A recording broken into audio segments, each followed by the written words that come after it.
안녕하세요, 젠태길입니다. 오늘 복장이 조금 프리하죠. 오늘 또 바로 놀러 나가는 스케줄이 있어서 휴양지 패션으로 촬영을 하게 됐습니다.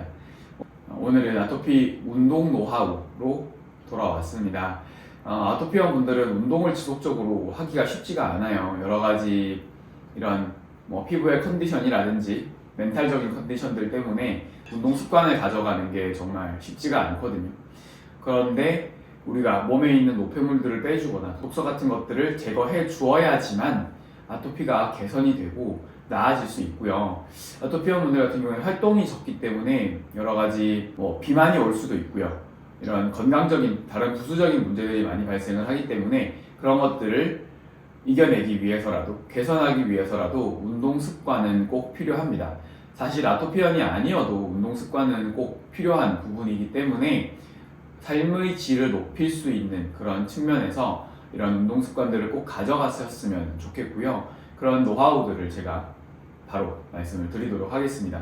저 같은 경우에는 25년 동안 아토피를 겪으면서 이런 부분들이 굉장히 힘들었어요. 운동을 하는 중에 운동을 하고 나서 올라오는 가려움증이라든지 비위생적인 상태에서 피부를 긁었을 때 올라오는 문제라든지 그런 것들이 굉장히 힘들었었고 그런 방법들을 찾아 나가는 과정을 많이 거쳤어요. 운동을 어릴 때부터 좋아하기는 했지만 피부 컨디션이 안 좋고 피와 진물이 나거나 이럴 때는 사실 운동을 할 수가 없거든요. 그런 부분들을 지속적으로 습관을 가져갈 수 있는 방법이 뭐가 있을까를 고민을 많이 했었고 그런 와중에 제가 쌓아온 노하우들을 공유를 해드릴 겁니다. 저도 병원도 많이 다녀봤고 여러 가지 치료 방법들이 있다라고 해서 시도를 많이 해봤었는데 사실 그런 치료 방법들이나 노하우라고 하는 것들이 운동 습관을 지속적으로 가져가는 데는 도움이 되지는 않더라고요. 스테로이드제를 먹고 나면은 좀 컨디션이 괜찮아져서 운동을 할 수야 있겠지만 그게 장기적인 치료 방법이나 이런 개선할 수 있는 방법은 아니기 때문에 저는 저만의 방법을 찾았고 이런 노하우들을 공유드리려 합니다. 분명히 운동 습관을 장기적으로 가져가시는 데는 도움이 될 겁니다. 첫 번째는 유산소 위주로 운동하기입니다. 노폐물을 배출을 해줘야 하고 림프순환을 계속해서 도와줘야 한다라고 하는 측면에서 운동을 바라본다면 당연히 유산소 운동 쪽으로 집중을 하셔야 해요. 체온을 조금 올리면서 지방을 태우고 노폐물들을 배출을 하기 위해서는 유산소 운동을 하셔야 하거든요. 무산소 운동처럼 또는 헬스장에서 하는 운동처럼 특정 근육, 특정 부위만을 움직이는 운동 같은 경우에는 노폐물을 배출하거나 땀을 많이 배출하기보다는 근력의 강화를 목적으로 하고 있기 때문에 저희가 아토피원 분들이 아토피를 개선하기 위해서 하기 위한 운동으로는 적합하지 않거든요. 그리고 이런 유산소 운동들이 우리의 체력을 높여주고 우리의 대사를 높여주고 또 체지방을 태워준다거나 이런 것들을 하면서 비만을 방지할 수도 있고요. 아토피 자체를 장기적으로 개선해내는 데는 분명히 도움이 되실 겁니다. 그렇기 때문에 무산소 운동보다는 유산소 운동, 러닝이라든지 사이클 이런 것들을 위주로 해서 진행을 해주시고 저 같은 경우에는 러닝을 좋아하고요. 집에서 실내 사이클을 종종 타고 있습니다.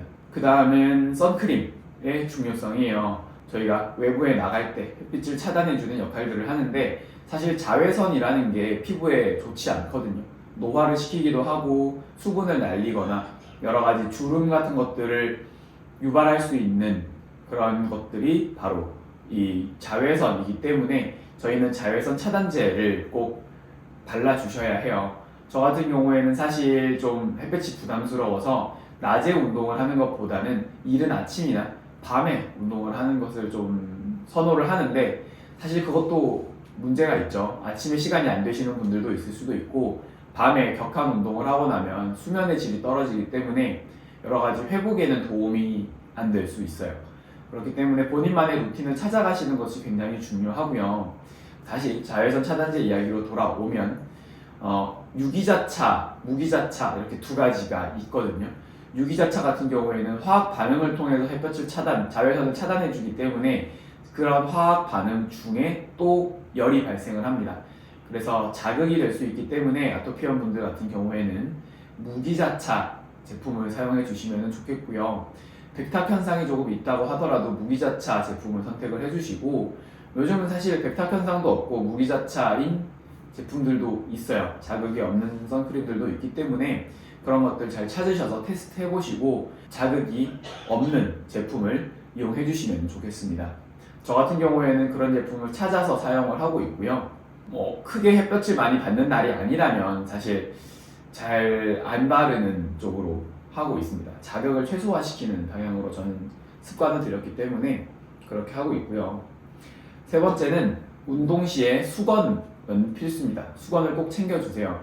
우리가 땀을 많이 흘릴 때, 땀이 완전 뚝뚝 흐를 정도로 땀이 많이 흐를 때는 이게 땀이 증발되면서 우리의 피부의 온도를 낮춰주는 역할을 못하는 경우가 많거든요.